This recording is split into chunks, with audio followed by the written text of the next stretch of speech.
আলহামদুলিল্লাহি রাব্বিল আলামিন ওয়াসসালাতু ওয়াসসালামু আলা সাইয়্যিদিল আমবিয়াই ওয়াল মুরসালিন আম্মা বা'দ ফাআউযু বিল্লাহি মিনাশ শাইতানির রাজীম বিসমিল্লাহির রহমানির রহিম আসসালাতু ওয়াসসালামু আলাইকা ইয়া রাসূলুল্লাহ আসসালাতু ওয়াসসালামু আলাইকা ইয়া হাবিবাল্লাহ আসসালাতু ওয়াসসালামু আলাইকা ইয়া নবিয়াল্লাহ ওয়া আলা আলিকা ওয়া আসহাবিকা ইয়া নূরাল্লাহ। মাদানী চ্যানেলের দর্শকবৃন্দ, উপস্থিত হয়েছে মাদানী চ্যানেল বাংলার ধারাবাহিক অনুষ্ঠান মৃত্যু সজ্জায় বুজুর্গানে দ্বীনের উপদেশ। এই অনুষ্ঠানে যারা আমাদের সাথে যুক্ত হয়েছেন আপনাদের সকলকে জানাই এই অনুষ্ঠানের পক্ষ থেকে সাদর আমন্ত্রিত শুভেচ্ছা, অভিনন্দন। মাদানী চ্যানেলের দর্শকবৃন্দ, আলহামদুলিল্লাহ আমরা এই অনুষ্ঠানে গত পর্বে জান্নাত সম্পর্কে আমরা জেনেছি, জান্নাতের নিয়ামত কেমন ছিল, জান্নাতে যাওয়ার আমল কি রয়েছে এই সম্পর্কে আমরা জানার সৌভাগ্য অর্জন করেছি। আজকেও খুবই চমৎকার একটি বিষয় আমরা আলোচনা শ্রবণ করব। আসুন অনুষ্ঠানে যাওয়ার পূর্বে একটি হাদিসে মুবারাকা শ্রবণ করি দুরুদ পাকের ব্যাপারে। আল্লাহর প্রিয় নবী, আখিরি নবী মুহাম্মদে আরবি হুজুরে পুর নূর সাল্লাল্লাহু আলাইহি সাল্লাম ইরশাদ করেছেন, মান সাল্লা আলাইয়া ফি ইয়াউমিন মিআতা মাররাতিন কাদাল্লাহু লাহু মিআতা হাজাতিন সাবঈনা মিনহা লিল আখিরাতি ওয়া সালাসিনা মিনহা লিদুনিয়াহু আও কামা ক্বালা রাসূলুল্লাহ সাল্লাল্লাহু আলাইহি ওয়াসাল্লাম। অর্থাৎ হুজুর সাল্লাল্লাহু আলাইহি সাল্লাম ইরশাদ করেন, যে ব্যক্তি দৈনিক আমার উপর 100 বার দুরূদ শরীফ পাঠ করবে, আল্লাহ পাক তার 100টি মনের হাজত, মনের আশাকে পূরণ করে দিবেন। তার মধ্য থেকে আখিরাতে 70টি, বাকি 30টি হচ্ছে দুনিয়ার মধ্যে। সুবহানাল্লাহ। তো আমাদের আশা আকাঙ্ক্ষা পূরণ হওয়ার একটি সহজ মাধ্যম হচ্ছে দুরুদে পাক পাঠ করা। আল্লাহ পাক আমাদের সকলকে অধিক হারে দুরূদ শরীফ পাঠ করার তৌফিক দান করুক, আমিন। বিজাহিন নবীল আমিন সাল্লাল্লাহু তাআলা আলাইহি ওয়াসাল্লাম। সাল্লু আলাল হাবিব সাল্লাল্লাহু তাআলা আলা মুহাম্মদ সাল্লাল্লাহু তাআলা আলাইহি ওয়াসাল্লাম।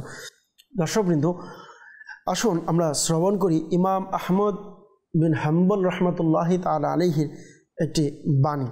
তিনি বলেন, যে ব্যক্তি কুরআনের সাথে সম্পর্ক রাখে সে আল্লাহর সাথে সম্পর্ক রাখে। সুবহানাল্লাহ।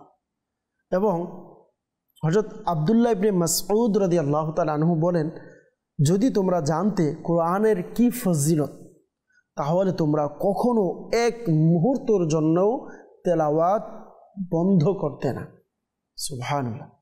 মাদানী চ্যানেলের দর্শকবৃন্দ, আমরা শুনলাম যে কুরআনুল কারীম এমন এক কিতাব, এমন এক গ্রন্থ, এর ফজিলত যদি আমরা হাকিকতে জানতে পারতাম তাহলে আমরা এক মুহূর্তের জন্য এর তেলাওয়াতকে বন্ধ রাখতাম না।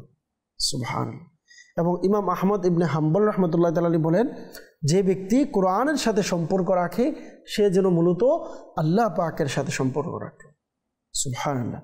কারণ কোরআন এর যে কালাম রয়েছে, কোরআনের এই কালাম মূলত কার? এটা তো আল্লাহ পাকের কালামুল্লাহ বলা হয়। আল্লাহ তাআলা আমাদের সকলকে আমল করার তৌফিক দিক, আমিন। সাল্লু আলাল হাবিব সাল্লাল্লাহু তাআলা আলা মুহাম্মদ সাল্লাল্লাহু তাআলা আলাইহি ওয়াসাল্লাম। মাদানী চ্যানেলের দর্শকবৃন্দ, আলহামদুলিল্লাহ আমরা যদি দেখি কোরআন এটি কেমন গ্রন্থ, এই ব্যাপারে যদি আমরা দেখি যে আল্লাহ পাক রব্বুল আলামিন কোরআনুল কারীমের ব্যাপারে নিজেই ইরশাদ করেছেন, বিসমিল্লাহির রহমানির রহিম, যালিকাল কিতাব লা রাইবা ফি। এটা হচ্ছে ওই গ্রন্থ, ওই কিতাব, লা রাইবা ফি, যার মধ্যে ভুল হওয়ার সন্দেহ পর্যন্ত নেই। হুদাল্লিল মুত্তাকিন, যারা মুত্তাকিন রয়েছে তাদের জন্য হচ্ছে এই কিতাব হিদায়াত। মনে রাখবেন, পৃথিবীতে আজ পর্যন্ত যারা এই গ্রন্থ লিখেছে, কিতাব লিখে যারা লেখকগণ রয়েছে, তারা লিখার শুরুতে, কিতাবের শুরুতে একটি লাইন লিখে দেন যে যদি এই কিতাবে কোনো ভুল থাকে তাহলে আমাকে সংশোধন করিয়ে দিবেন, ভুল থাকলে ধরিয়ে দিবেন, ভুল হতে পারে ক্ষমা দৃষ্টিতে দেখবেন, এমন কিছু কথা উল্লেখ করে তাদের কিতাবের লেখা শুরু করে। আর মহান আল্লাহ পাক রব্বুল আলামিন কোরআনুল কারীম শুরুতেই আমরা যদি পড়তে যাই, শুরুতেই আল্লাহ তাআলা বললেন লা রাইবা ফি, তার মধ্যে ভুল হওয়ার সন্দেহ নেই, অবকাশ নেই কোনো যে ভুল হবে। আলহামদুলিল্লাহ, কোরআন সচ্চা কিতাব, আল্লাহ পাক আমাদেরকে তৌফিক দিক মানার। আর বলা হচ্ছে যে এই কোরআনুল কারীমের মাধ্যমে অধিকাংশ লোক পথভ্রষ্ট হবে, আবার এই কোরআনের মাধ্যমে অধিকাংশ লোক হেদায়েত প্রাপ্ত হবে। এই হেদায়েত প্রাপ্ত এবং পথভ্রষ্ট কিভাবে আমরা চিনব? আল্লাহ তাআলা বললেন কোরআন কারীমের মধ্যে, ওয়ামা ইউদিল্লু বিহি ইল্লাল ফাসিকিন, আর তিনি এর মাধ্যমে কেবল অবাধ্যদেরকেই পথভ্রষ্ট করেন। যারা অবাধ্য, যারা বেয়াদব, তারাই পথভ্রষ্ট হয় কোরআনের মাধ্যমে। পৃথিবীতে অনেক মানুষ রয়েছে, মুসলমান নিজেকে পরিচয় দেয়, আলিম পরিচয় দেয়, কিন্তু তাদের তরজমার ক্ষেত্রে, রসুলের শানের ক্ষেত্রে বেয়াদবি তাদের মধ্যে পাওয়া যায়।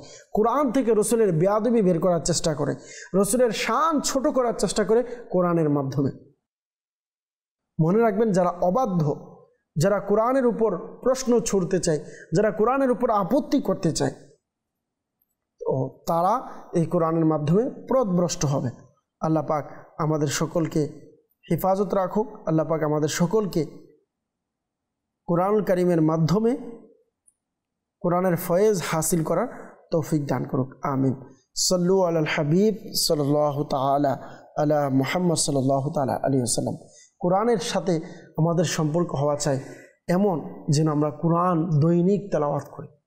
জি হ্যাঁ, আল্লাহ রাসূলের হাদিসে মুবারাকা, খায়রুকুম মান তাআল্লামাল কুরআনা ওয়া আল্লামাহু, তোমাদের মধ্যে সর্বোত্তম ওই ব্যক্তি যে কোরআন শিখে এবং অপরকে শিখায়। তাহলে কোরআনের সাথে আমাদের কেমন সম্পর্ক হওয়া উচিত?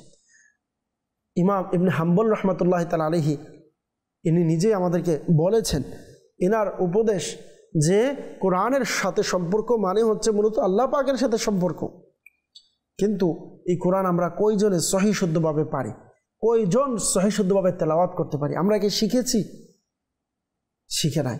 অনেকে আছে বাংলা, ইংলিশ, অঙ্ক, ম্যাথ, যে যাই সাবজেক্ট দিবেন, দুনিয়াবি সকল সাবজেক্টে সে পাক্কা, ডিপ্লোমা করা, কিন্তু কোরআনের ক্ষেত্রে সূরা ফাতিহা সঠিকভাবে পারে না। আল্লাহ পাক আমাদেরকে হেফাজত রাখুক। আসুন আমরা কোরআন এর কেমন পাওয়ার রয়েছে এমন একটি ঘটনা আমরা শ্রবণ করি। সাইয়্যিদে আলা হযরত রাহমাতুল্লাহি তাআলা আলাইহির যুগের একজন বুজুর্গ ছিলেন, যার নাম ছিল হযরত আব্দুল হামিদ বাগদাদি রহমতুল্লাহ তাআলা আলাইহি। তিনি একবার ইরানে গিয়েছিলেন। সেখানে যখন তিনি গেলেন, তো ওই ইরানে অগ্নি পূজারীরা বসবাস করতেন। তো সেখানকার মুসলমানরা যখন শেখ আব্দুল হামিদ বাগদাদি রহমতুল্লাহ তাআলা আলাইহিকে দেখলেন, তখন তারা অগ্নি পূজারীদের সাথে বিতর্ক করে ইসলামের সত্যতা স্পষ্ট করার জন্য তারা শেখ আব্দুল হামিদ রহমতুল্লাহ তাআলা আলাইহির নাম নিলেন।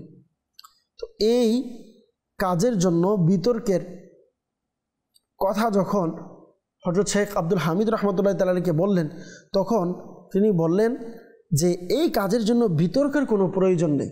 হযরত আব্দুল হামিদ বাগদাদি রহমতুল্লাহ তাআলা আলাইহি বললেন, আরে তাদের সাথে বিতর্ক, তাদের সাথে যুক্তি, কোনো কিছুর প্রয়োজন নেই। কেননা ইনি বললেন, এই আগুনের পূজারীরা যারা আছে, তারা যে জিনিসের পূজা করে, অর্থাৎ আগুনের যে পূজা করে, তা থেকেই সত্য জিজ্ঞেস করা যাক। অর্থাৎ তাদের মধ্য থেকে কেউ আগুনে দাঁড়িয়ে থাকবে, যদি আগুন তাকে জ্বলায় তাহলে সে জানা যাবে যে আগুনের পূজা তাদের উপকারে আসছে, আর যদি না জ্বলে তাহলে আগুনের পূজা তাদের কোনো উপকারে আসেনি। যখন এই কথা বলা হলো, সে আগুনের পূজারীরা এতে রাজি হয়ে গেলেন। সুতরাং নির্দিষ্ট সময় নির্ধারণ করলেন এবং যখন আগুন জ্বালানো হলো, তখন শেখ আব্দুল হামিদ রহমতুল্লাহ তাআলা আলাইহি তাশরিফ আনলেন। আগুনের পূজারীরাও আসলেন। যখন ধাউ ধাউ করে আগুন জ্বলছিল, তখন আগুনে যাওয়ার সময় হলো, তখন সেই আগুনের পূজারীরা ভয় পেয়ে থেমে গেলেন, আগুনের ভিতরে গেলেন না। কিন্তু শেখ আব্দুল হামিদ রহমতুল্লাহ তাআলা আলাইহি ইনি জ্বলন্ত আগুনের মধ্যে প্রবেশ করলেন এবং পুরো 20 মিনিট পর্যন্ত ওই জ্বলন্ত আগুনের মধ্যে দাঁড়িয়েছিলেন। এরপরেও তিনি সুস্থ অবস্থায় বাহিরে তাশরিফ আনলেন। সুবহানাল্লাহ। এই দৃশ্য দেখে অনেক অমুসলিম ওই জায়গাতে আলহামদুলিল্লাহ কালিমা পাঠ করে মুসলমান হয়ে গেলেন। সুবহানাল্লাহ। পরে কেউ শেখ আব্দুল হামিদ রহমতুল্লাহ তাআলা আলাইহিকে জিজ্ঞেস করলেন যে আপনি জ্বলন্ত আগুনে কিভাবে রইলেন? তিনি বললেন কোরআনুল কারীমকে সাথে নিয়ে আমি আগুনে গিয়েছিলাম। সুবহানাল্লাহ। আমার বিশ্বাস ছিল যে কোরআনুল কারীম আমাদেরকে জাহান্নাম থেকে বাঁচাতে পারে, ইনশাআল্লাহ এই দুনিয়ার আগুন থেকেও সে আমাদেরকে বাঁচাবে। সুবহানাল্লাহ। প্রিয় ইসলামী ভাইরা, একটু দেখেন কোরআনের প্রতি ইনার কেমন সুদৃঢ় বিশ্বাস ছিল।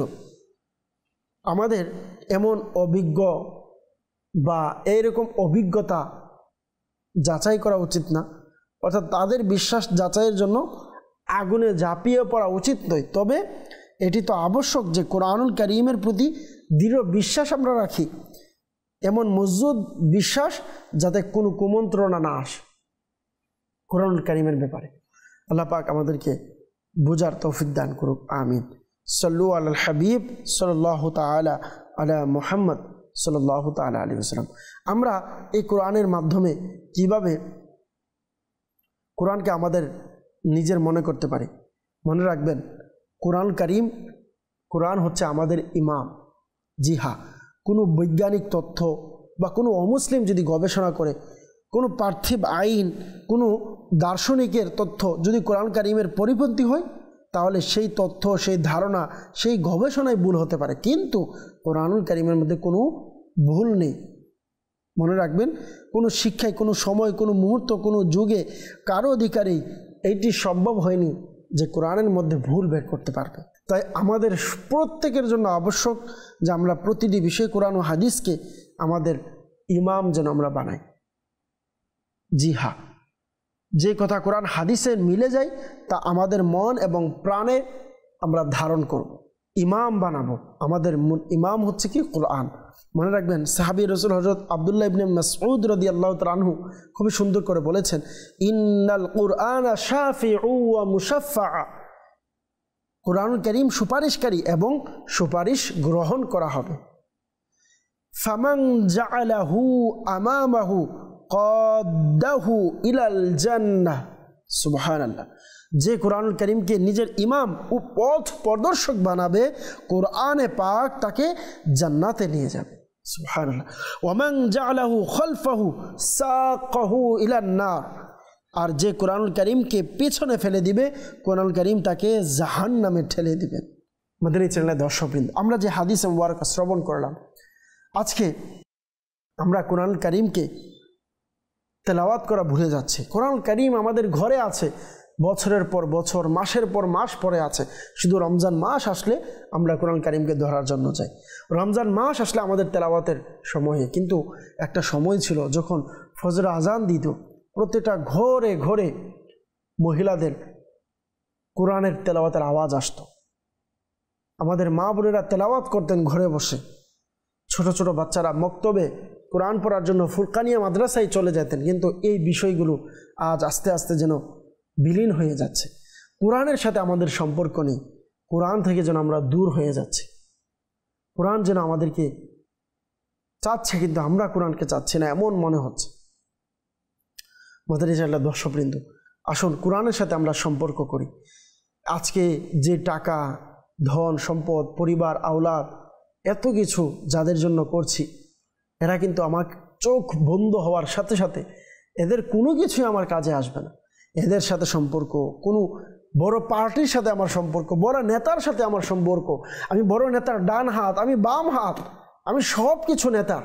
কিন্তু মনে রাখবেন, নেতা আপনি যতক্ষণ চোখ খোলা আছে আপনার ততক্ষণই, কিন্তু যখনই আপনার চোখটা বন্ধ হয়ে যাবে, দুনিয়ার সকল সম্পর্ক বন্ধ। দুনিয়ার কোনো কিছু আপনাকে বাঁচাতে পারবে না। একটি বিষয় আপনাকে বাঁচাতে পারবে, ইন্নাল কুরআনা শাফিউন। নিশ্চয় কোরআন হচ্ছে শাফাআতকারী, আপনাকে শাফাআত করবে। জি হ্যাঁ, আপনি আজ কোরআন পড়েন, আজ তেলাওয়াত করেন, আল্লাহ পাক যদি চাই এই কোরআন আপনাকে শাফাআত করে জান্নাতে নিয়ে যাবে। আজকে কোরআনকে আপনি সঙ্গ দেন। দুনিয়াতে আপনি একাকিত্ব, আজকে অনেকেই প্রশ্ন করেন যে হুজুর আমি একাকিত্ব বসবাস করছি, আমার জীবন একা একা যাচ্ছে, আমি কিভাবে সময় কাটাবো? প্রিয় ভাই, আপনাকে পরামর্শ দিব, আপনি আপনার জীবনকে কোরআনের সাথে কাটান। আপনার জীবন কোরআনের সাথে আপনার সময়কে কাটান। ইনশাআল্লাহ আপনি দুনিয়াতে কোরআনের সঙ্গ দিবেন, কোরআন আখিরাতে আপনার সঙ্গ দিবে। এক বুজুর্গের ব্যাপারে এসেছেন যে এই বুজুর্গের কাজই ছিল কোরআনের তেলাওয়াত করা, কোরআন তেলাওয়াত করতেন। ইনি যখন মারা গেলেন, কবরে যখন ফেরেশতারা এর কাছে আসলেন, যখন ডাইনে গেলেন, বামে গেলেন, সামনে পিছনের দিকে গেলেন, যেদিকেই যেতেন কোরআন ঢাল স্বরূপ দাঁড়িয়ে যেতেন। ফেরেশতাদেরকে বলে, আমি হচ্ছে কোরআন, আমি এই ব্যক্তির সাথে আছি, সে দুনিয়াতে আমাকে তেলাওয়াত করেছে, সে দুনিয়াতে তার বন্ধু আমি ছিলাম কোরআন, এখন সে মারা গিয়েছে, সে কবরে একাকিত্ব আছে, এবার আমার বন্ধু হচ্ছে সে, আমি তাকে ধরে, তাকে হাতে ধরে তাকে জান্নাতে যতক্ষণ পর্যন্ত না নিয়ে যাব আমি তার কাছ থেকে দূরে যাব না। সুবহানাল্লাহ। এই জন্য বলা হয় যে ইন্নাল কুরআনা শাফিউন ওয়া মুশাফফা, যে নিশ্চয়ই কোরআন সুপারিশকারী এবং সুপারিশ গ্রহণ করা হবে। সুবহানাল্লাহ। কোরআনের সুপারিশ গ্রহণও হবে, শুধু সুপারিশ করবে এটা নয়, কোরআনের সুপারিশ গ্রহণও করা হবে। কিতাবের মধ্যে বর্ণিত আছে, হাদিসে পাকের মধ্যে, সূরাতুল মুলক কাল কিয়ামতের ময়দানে এর তেলাওয়াতকারী যারা আছে তাদের জন্য সুপারিশ করবে, মাওলা সে আমাকে দুনিয়াতে তেলাওয়াত করত, আল্লাহ তুমি তাকে মাফ করে তাকে জান্নাত দান করো, আমি তার জন্য সুপারিশ করছি। বর্ণনায় এমনটাও এসেছে যার সারমর্ম হচ্ছে কুরআনুল কারীম তাকে বলবে, তার ব্যাপারে যখন সুপারিশ করবে আল্লাহ পাকের নিকট, যে আল্লাহ তুমি তাকে জান্নাত দিয়ে দাও, আল্লাহ পাক কোরআনকে বলবে, সূরা মুলুককে বলবে, এ মুলুক তুমি যার ব্যাপারে সুপারিশ করছো সে তো জাহান্নামী, সে তো গুনাহগার, আমি তাকে কিভাবে জান্নাত দিতে পারি। এমনটাও বলা হয়েছে যে সূরা মুলুক আল্লাহ পাকের নিকট বলবে, মাওলা হয়তো তাকে জান্নাতে দাও, না হয় আমাকে কোরআন থেকে আলাদা করে দাও। আল্লাহু আকবার। যারা এই কোরআনের তেলাওয়াত করবে, আলহামদুলিল্লাহ দাওয়াত ইসলামী আমির আহলে সুন্নাত দামাত বরকাতুল আলিয়া ইনার যারা মুরিদ রয়েছেন, যারা দাওয়াত ইসলামী ওয়ালা রয়েছেন, মুবাল্লিগ রয়েছেন, ইনি নিজেও আমল করে তাদেরকেও এটি উৎসাহিত দেন। আলহামদুলিল্লাহ প্রতিদিন এশারের পর আমাদের মাদ্রাসাতুল মদিনায়, জামিয়াতুল মদিনা, আমাদের যে শিক্ষা, কোরআন শিক্ষার, হাদিস শিক্ষার যে ডিপার্টমেন্টগুলো রয়েছে সবগুলোতে বাকায়দা এটা রুটিনের মধ্যে আছে যেন প্রতিদিন সূরা মুলুকের তেলাওয়াত করা হয়, একজন তেলাওয়াত করে বাকিরা শ্রবণ করবে। আলহামদুলিল্লাহ।